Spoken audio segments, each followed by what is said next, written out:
Hello and welcome to Dragnet Live from OTRGold.com. Thank you for being here. My name is Austin Bach, and we're here every Monday, Wednesday, and Friday at 9 a.m. Pacific, listening to one episode of Dragnet until we have listened to all 310 episodes currently available. Today, we're going to be listening to episode 115. The title is The Big In-Laws. I've written a one-line description of the episode down in the video details, as well as linked to the page that gives me all the historical context. Let's check that real quick. I'm a little behind schedule here, so we're going to do this. This is live. So August 23rd, what was happening August 23rd, 1951? Let's see.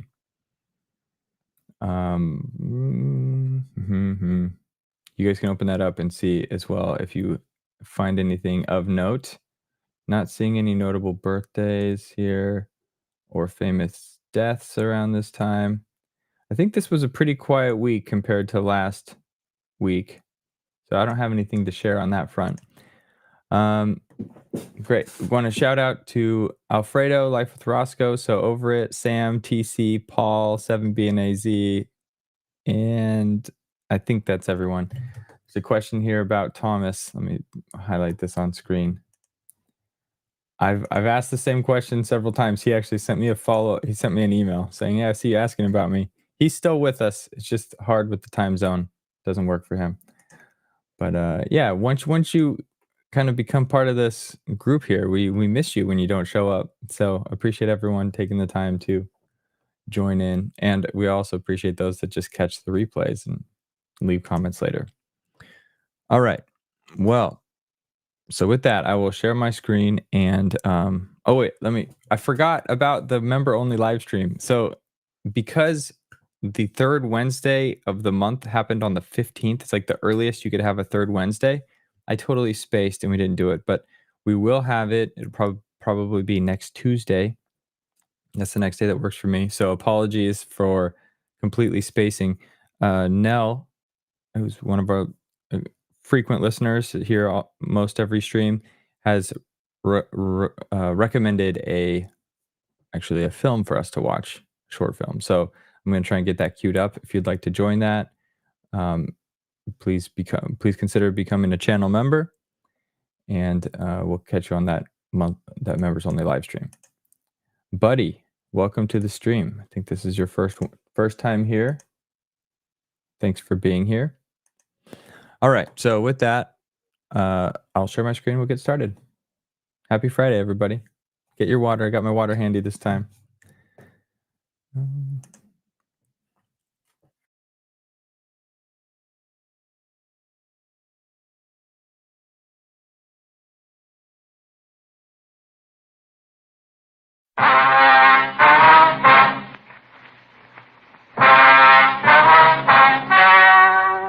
The story you are about to hear is true. Only the names have been changed to protect the innocent. Fatima, best of all king-size cigarettes, brings you Dragnet.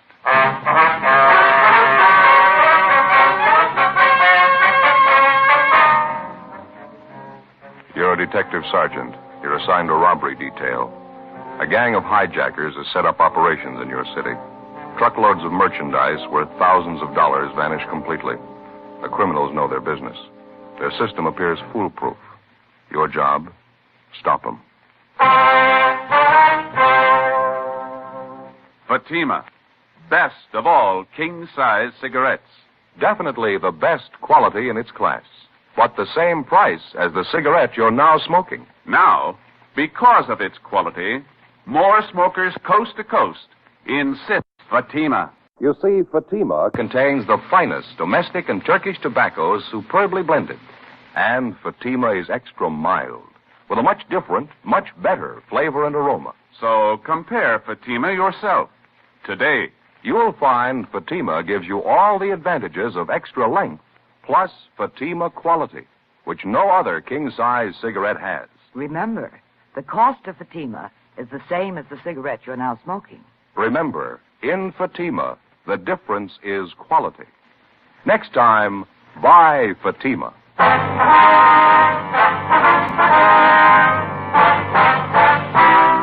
Dragnet, the documented drama of an actual crime. For the next 30 minutes, in cooperation with the Los Angeles Police Department, you will travel step by step on the side of the law through an actual case transcribed from official police files. From beginning to end, from crime to punishment, Dragnet is the story of your police force in action. It was Saturday, November 8th. It was foggy in Los Angeles. We were working the day watch out of robbery detail. My partner's Ben Romero. The boss is Captain Didion. My name's Friday. I was on the way back from R&I, and it was 11:23 a.m. when I got to room 27A. Robbery detail. Joe? Hi. Where you been, anyhow? I've been sitting here 20 minutes waiting for you. Oh, I'm sorry. I've been checking a couple of names through R&I. It took a little longer than I figured. The least you could do is leave a note in the book. I do the same for you. I've been sitting here 20 minutes. Oh, I told you I'm sorry. What's the matter? You feeling well? No, I'm all right. I'd just like a little cooperation, Joe, that's all. What's the matter with you? Oh, I don't know. I guess I was mad when I woke up. Got a crazy house. Well, what's the trouble? Did you have an argument with your wife? In-laws are visiting again. 6 of them. Oh, where are they sleeping? All over the place. 4 adults, 2 kids, and a gray fox terrier. He's not even housebroken. Yeah. How long are you going to stay? A couple of days? 2 weeks.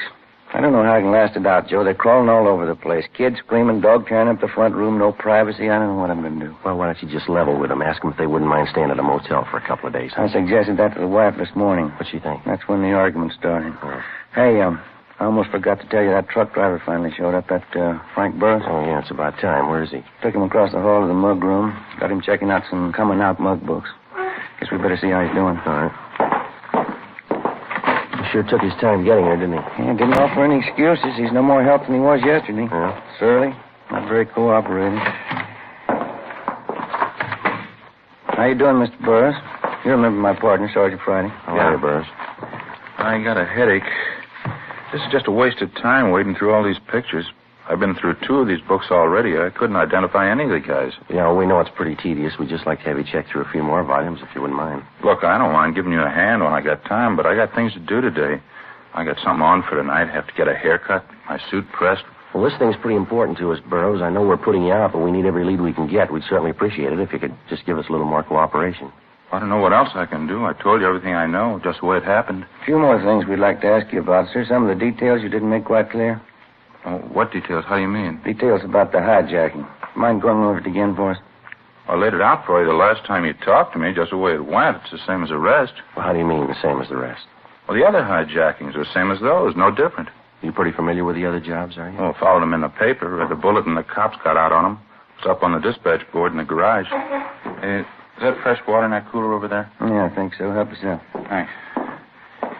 Gotta have a couple of aspirin for this headache. Can't take aspirin without water. Yeah.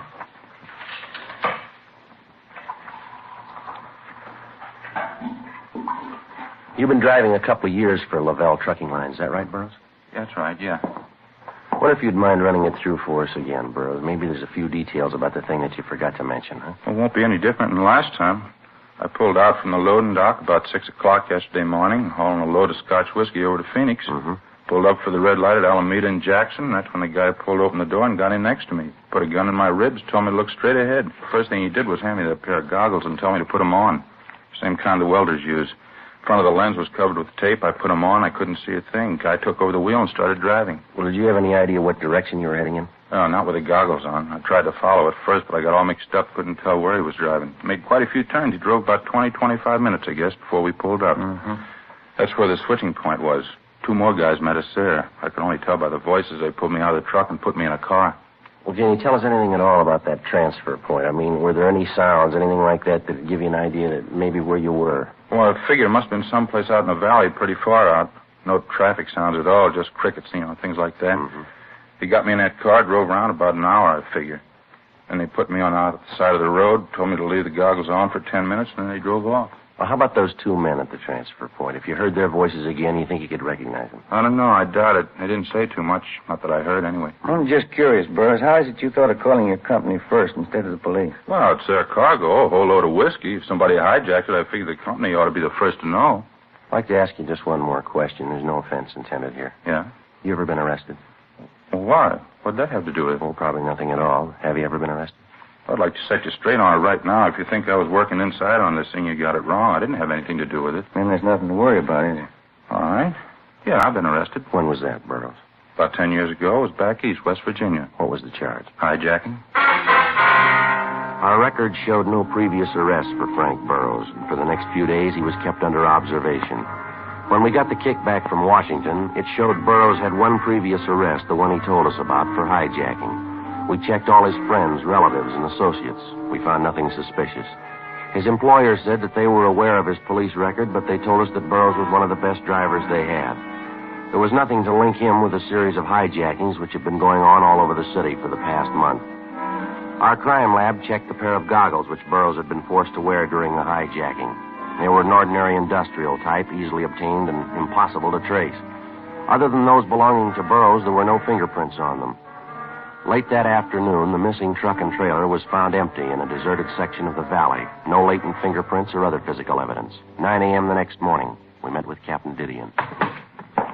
Cargo's gone, huh? Not a trace of it. That's it, Skipper. High-grade Scotch whiskey, 150 cases. Got out of Bolton, all the liquor wholesalers. The serial numbers listed. That ex-con Burroughs, nothing turned up on him? No, nothing. We double-checked everything about him. He's clean. You didn't get a thing off that abandoned truck? No prints, no physical evidence. Seems like they got it down to a science. Tell that to Thad Brown. He's getting all the kicks from the warehouse operators. 30 days and 6 hijackings. How about moving faster? Well, as you know, we got 12 stakeouts running down freight loads, Skipper. Yeah. Incoming, outgoing. Got 3 girls in the stats office doing nothing but making runs for us. No new suspect. We got a meeting with an informant after lunch. He figures he may have something. There's nothing to bank on. How about an inside tip-off on these jobs? Any indication the gang's working something like that? No, nothing definite, Skipper. Jobs seem to be pretty well cased, though. We've checked out everybody with a record working for the trucking lines. No reason to think any of them had a hand in it.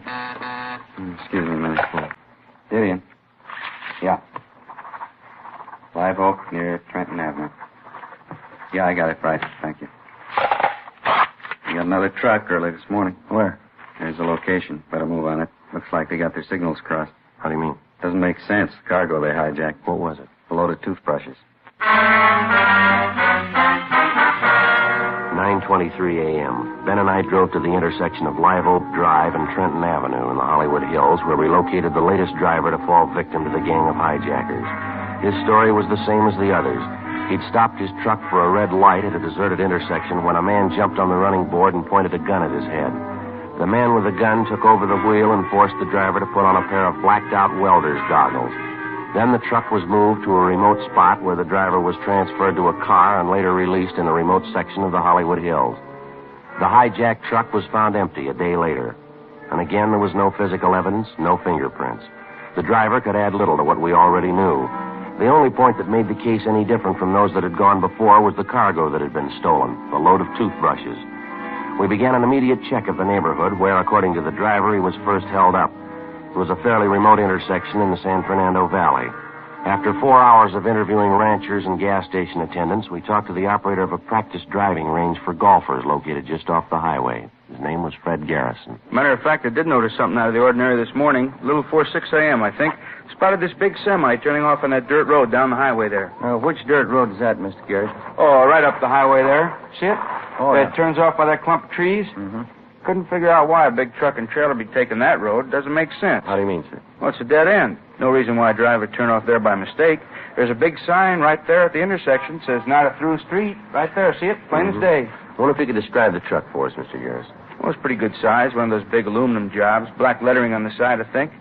Yeah, it turned off the highway, went down the dirt road a little ways, and then it turned off into that grove of trees, and the driver cut the lights. Mm-hmm. Did you notice any activity going on at all? No, I didn't. Oh, maybe I should have walked over and checked it. I figured it was just some truck driver pulling up to catch a few winks of sleep. I see. My boy Dave was with me at the time. Wanted to check it, but I told him to mind his own business. He says a couple of minutes after the truck pulled in, he saw a gray sedan come down the road and park next to the truck, right in that same clump of trees. Well, now, didn't all this look a little suspicious to you, sir? Oh, I suppose so, in a way. I just don't like to meddle where it's not my business, that's all. Well, did your boy Dave get a good look at this gray sedan? Do you know that? You want to come in the office and sit down? Sure. Oh, thanks.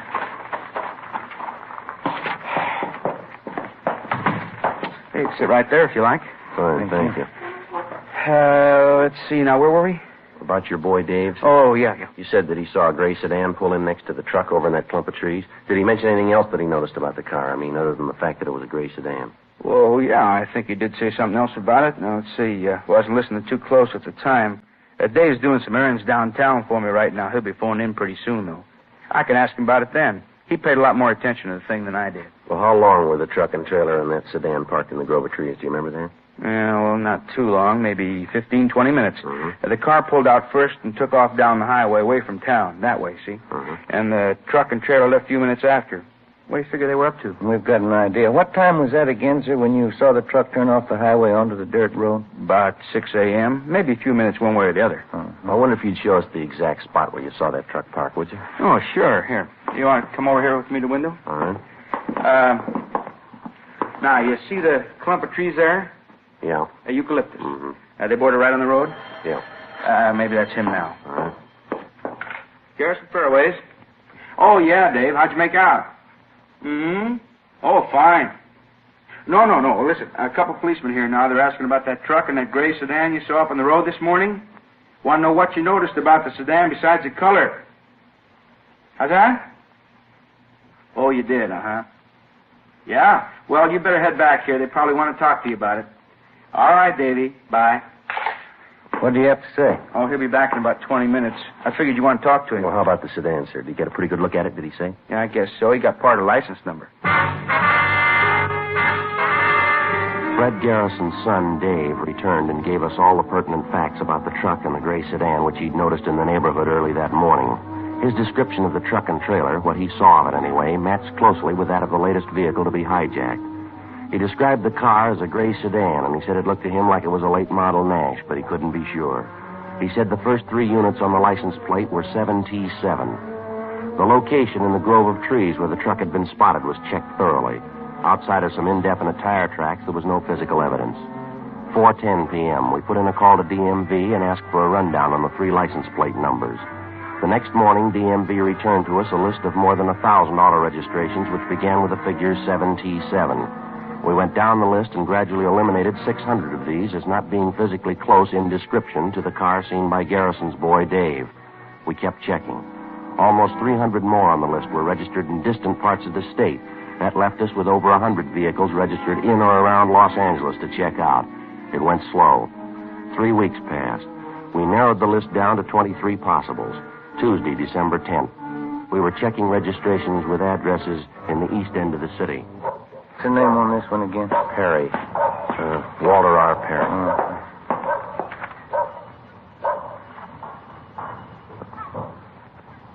Garage is straight back to drive. There's a car parked in it. Yeah. Let's try the bell again, huh?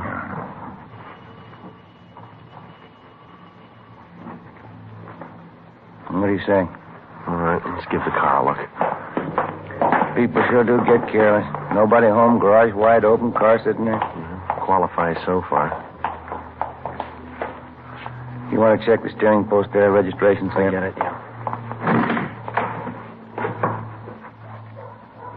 Check out all right? Just a minute. What do you got there? Here. Found these under the seat.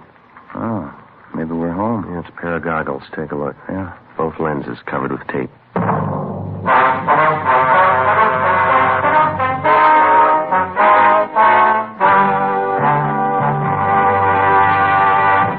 You're in the forgery division of the Metropolitan Police Department.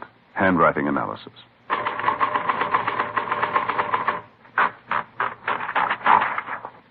Now, let's check it against the forged letter. The capitals print evenly. The O's and the A's are clean. No, this isn't the typewriter we're looking for.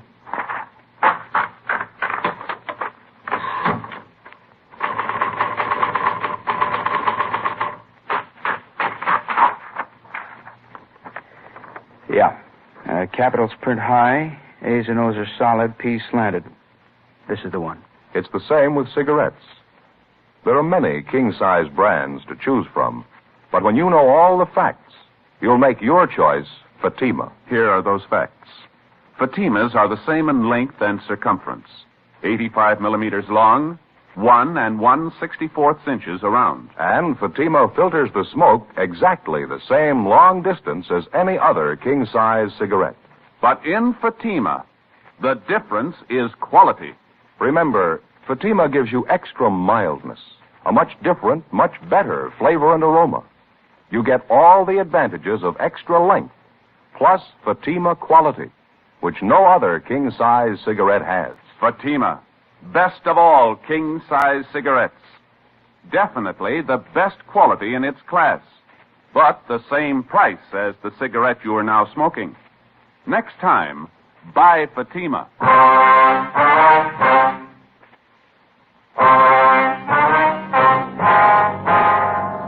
Tuesday, December 10th, 2:15 p.m. The pair of goggles found in the automobile registered to Walter R. Perry were the same brand and style as the goggles used to black out the truck drivers in all the previous hijackings. Ben and I searched the car, but we failed to come up with any additional physical evidence. We left the garage, checked the house again to make sure that there was nobody at home. Then we went down the street, close to the house, to where we'd parked our car. We put in a call to R&I and requested a make on Walter R. Perry. He had no previous criminal record. A few minutes later, we spotted two women loaded with grocery bags come down the street, go up the stairs of the Perry house, and let themselves in with a key. We went up to the front door, rang the bell, and the younger of the two women answered. Dark brown hair, blue eyes, about 5'6", 28, 29 years old. We identified ourselves, and she showed us into the living room. She told us her name was Leona Perry, and that Walter Perry was her husband. They'd been married 11 years, no children. We asked her where her husband was, and she said he was out of town on a business trip up north to Monte Vista, California. We asked her what line of business he was in. Well, right now, Walter's a jewelry salesman. He works for himself. Has to do quite a bit of traveling. Your husband's blonde, about 5'9", 160 pounds, is that right? Yes, that's right. How'd he go up north, ma'am, do you know? Well, I think he went up by train. I'm not sure. You have any idea how we might contact your husband up north? No, I'm afraid I don't. He said he had a couple of business appointments in different towns in that area up there. He didn't tell me where he'd be staying. What's it about, Sergeant? Just a routine check, Miss Perry. Is that a photograph of your husband over there on the piano? Yes. Mm-hmm. When's he expected back, do you know? Well, let's see. This is Tuesday. He should be home sometime Thursday. I see. A minute ago, you said right now your husband's a jewelry salesman. Is that his usual line of work? No, Walter's a truck driver. He work here in Los Angeles? No, he drove for a company up north in the Bay Area, Oakland, Berkeley. He had that job for 10 years, almost from the day we were married. Mm-hmm. And then last December he had a fight with the boss and he quit.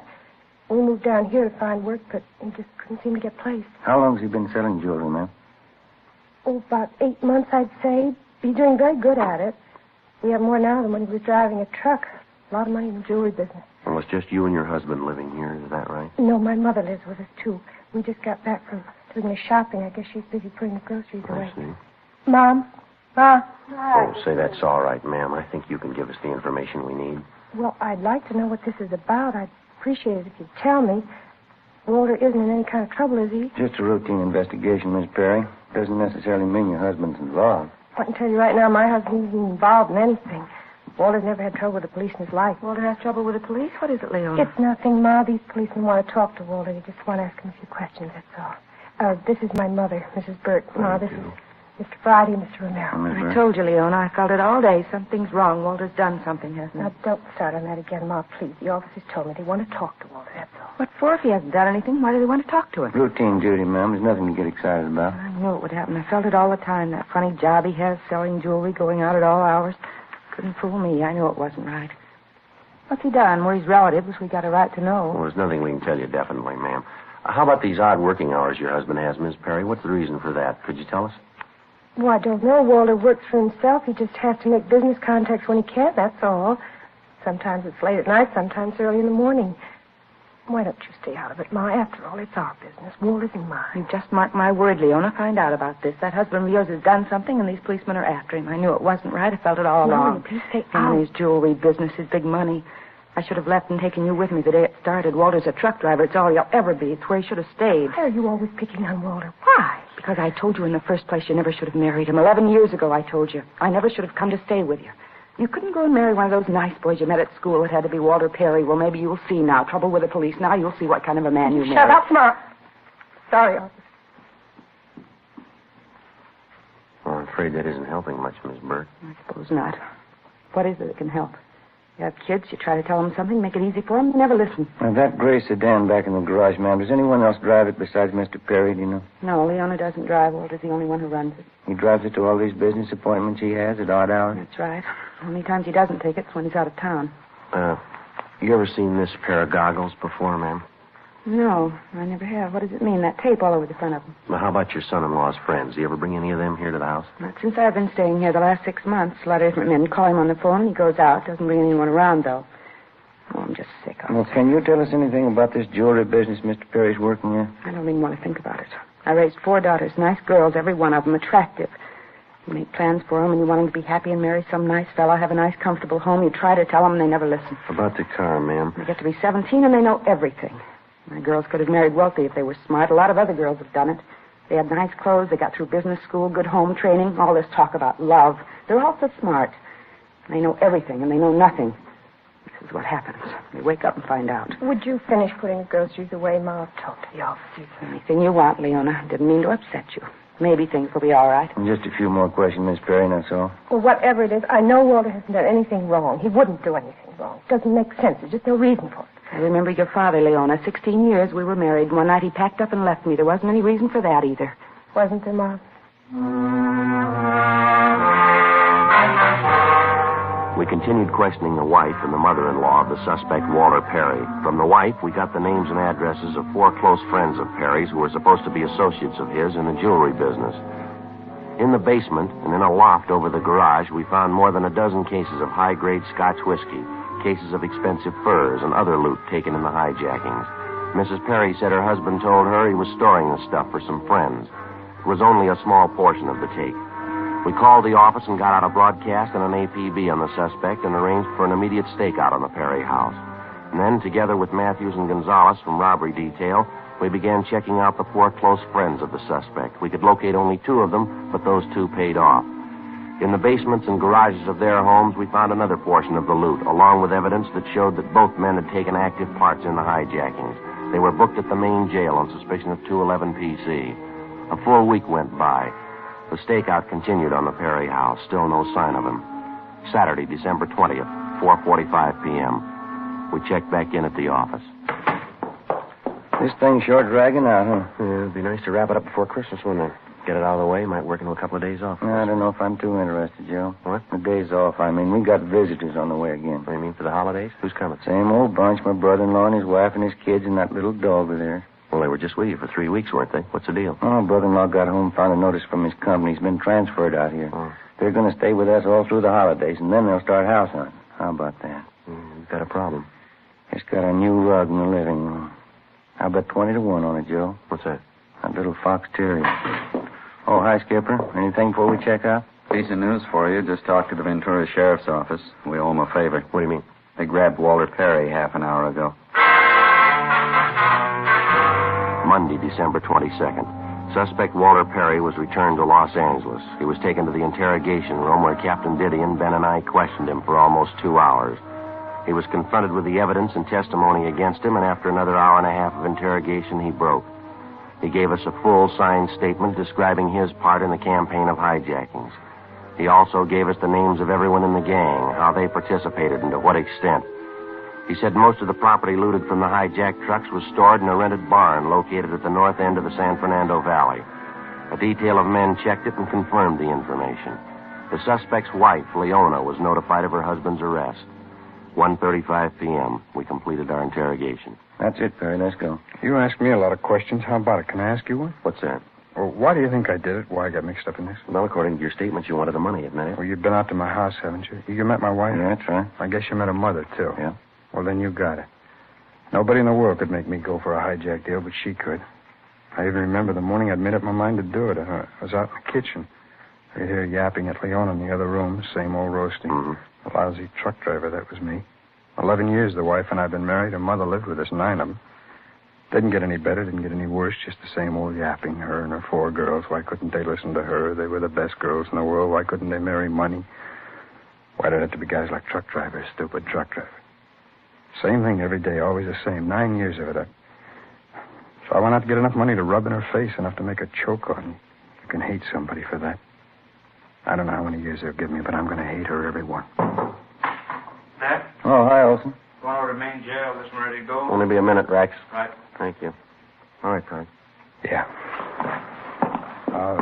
Sergeant, my wife's been told, huh? She knows about it? She's waiting outside in the hall with her mother. You can see him on the way out. Oh, thanks.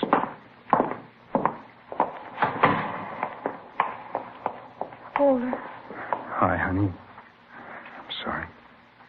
Walter, why did you do it? Ask him whether there, honey. You heard as much of it as I did. 9 years worth. I guess it finally got me sick. She wanted you to have money, so I went out to get it. You come and see me when you can. Leona isn't going to any jail to see you. I knew it all along. I knew what your words, the truth. She never should have married you. All right, Perry. Let's go, mister. Hold.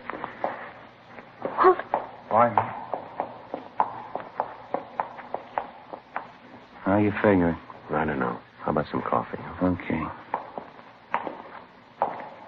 Sure is funny. You see other people sweating it out, your troubles look like nothing. I'm just thinking about it. What's that? Those in-laws of mine. What about them? Guess I haven't got it half bad.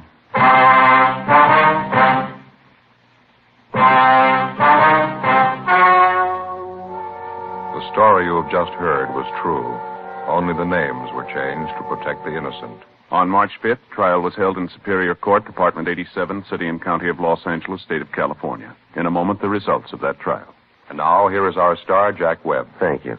Friends, from our many talks with law enforcement agencies and letters from police officers, we're especially gratified to know that a great number of these men agree with us, that Fatima is the best of all long cigarettes. Now, our latest sales figures back that up. Every week, more and more smokers are enjoying king-size Fatimas. People from every state, from all walks of life.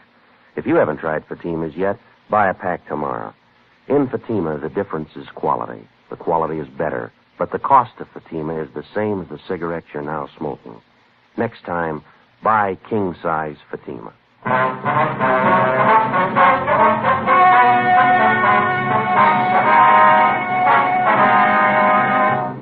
Walter Richard Perry was tried and convicted on several counts of robbery in the first degree. He was sentenced to the state penitentiary for the term prescribed by law. First-degree robbery is punishable by a term of 5 years to life. His accomplices received similar sentences. Ladies and gentlemen, as we know, thousands of people in Kansas, Missouri, Oklahoma, and Illinois have been driven from their homes by floodwaters. Many are being sheltered and fed by the Red Cross. All Americans are urged to give through their local Red Cross chapters. Your contribution of just $1 will give you a feeling of justifiable pride. You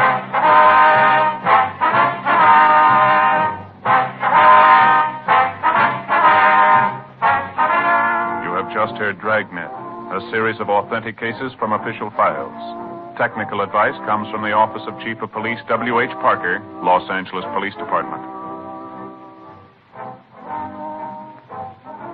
Fatima, best of all king-size cigarettes, has brought you Dragnet, transcribed from Los Angeles. Stay tuned for Counter Spy, next on NBC.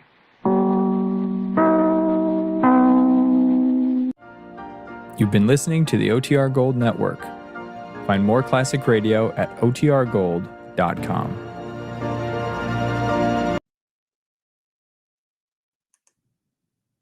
Okay, my little audio logo at the end of the episode sneaks up on me. I try to catch it right before so you don't hear me like signing off twice in a row, but that one, they cut the original recording off pretty quick. So I hope you enjoyed that episode. I had a fun time in chat today. Welcome to everybody that joined halfway through or towards the end. Thank you for being here. I mentioned at the beginning that I had spaced and forgot about the Wednesday night members only live stream because the third Wednesday snuck up on me. It was so early in the month. So that's going to be happening probably Monday or Tuesday of next week. So keep an eye out for that. And until then, I'm going to, still working on the Lux Radio, bringing Lux Radio back. I got to get the podcast up on YouTube. But we have a bunch of content there in the podcast section of the channel, of the YouTube channel, if you want to check that out. I wish you all a great weekend. Sounds like some of you have some fun plans. I don't know what I'm going to be doing yet. I think I'm going to help somebody move here. Thank you, Austin. Even if you have to sign off twice with your fancy outro. Sorry, I got distracted. I'm going to help someone move. And then I mentioned in the comments, but my kids got the first 2 Harry Potter books for Christmas. And I read through the first one, and we just started on book 2. But tonight we're probably going to watch the first film because they haven't seen any of the movies because we wanted them to read the books first. So that's what I'm going to be doing this weekend, moving and watching the first Harry Potter movie with my kids. So that should be fun. Should be a fun time. And I wish you all a fun time as well. And thanks again for being here. Have a good one. I'll see you on Monday.